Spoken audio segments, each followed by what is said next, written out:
does it look like playing in the top league?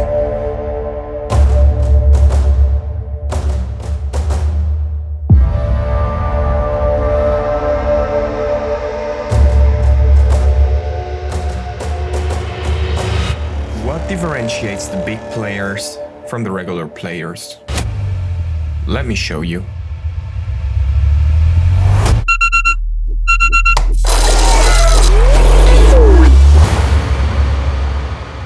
Was that too fast? Okay, I'll try to break it down for you and show you what it actually takes.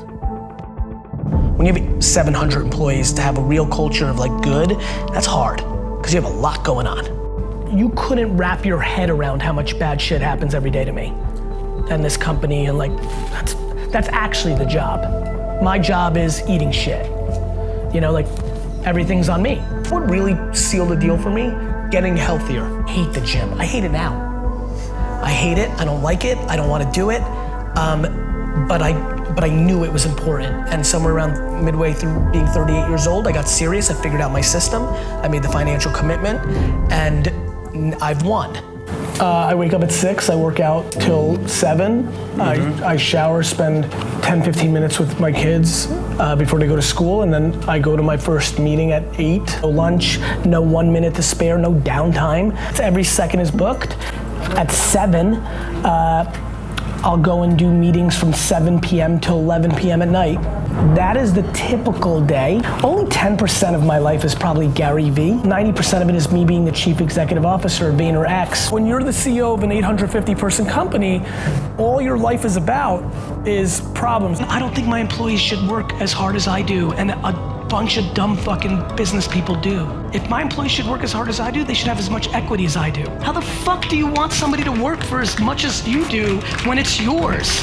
You fucking audacious piece of shit. If you were managing people and you've not had to sit down with one of your employees in the last 6 months or a year to find out what they care about today, whether that's money, work-life balance, title, fame, if you have an employee that is actually seriously important to your business and you do not have an understanding of what drives them, you need to have a 2.5-hour dinner and create that glue. Because one of the biggest things I see in businesses and entrepreneurs in failing is the over-reliance on an employee that leaves and then they have to start all over for 18 months or are completely crippled by it. I'm a very big believer in starting to follow employees on social media. We are spending not enough time listening to our employees, our vendors, and our customers, but the place where you get the disproportionate highest ROI is when you listen to your employees. Claude was an incredible employee. She was an SVP, which means she ran a piece of business. She was running the Unilever business. And the way that the 30 people that interacted with her, they were bought into her at a level that was incredible. And then out of nowhere, she quit. And it was devastating for me. I tried to get her the best job in the world that I could. Like, my way of getting her back was by trying to help her more than it would help me. It's a default of thinking about the other person, not yourself. And when nobody's worried about politics or drama, they can worry about the work. And so we all have losses. Everything is about like, take full ownership for everything, and then everything gets easy, because then you're in control. I actually think that when you deploy self-awareness and you really get to know yourself, that there are certain things that you love so much, you go hard, and there are certain things that you don't like at all, and you go soft. I love being a businessman the way a lot of you love playing football, the way a lot of you love to ski, the way a lot of you love to read. Try to get to a place where you understand yourself and understand what your strengths are. You've got to find your self-awareness. All your shortcomings are there for a reason. They're there to also allow you to be great. Deep in your brain, deep in your heart, you actually accept all those shortcomings is the second your life goes on the offense. We're beating ourselves up. Like, everybody sucks at something. Instead of dwelling and wishing how it was, understand that the internet is now here.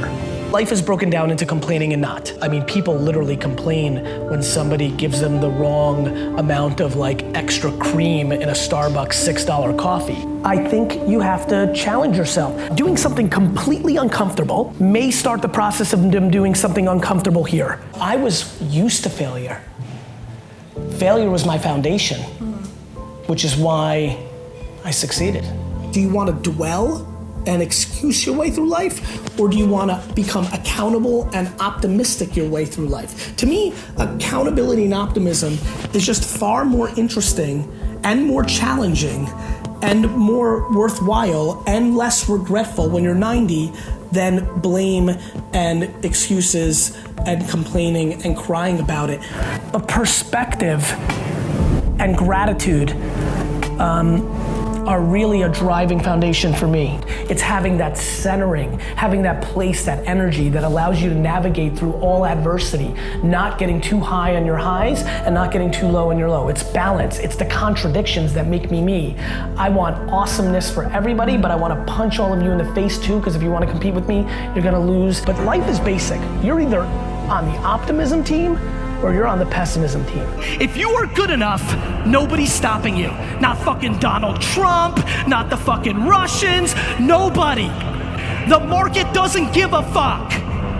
If you make the best shit, you will win. I love how people think karma is like this weird thing.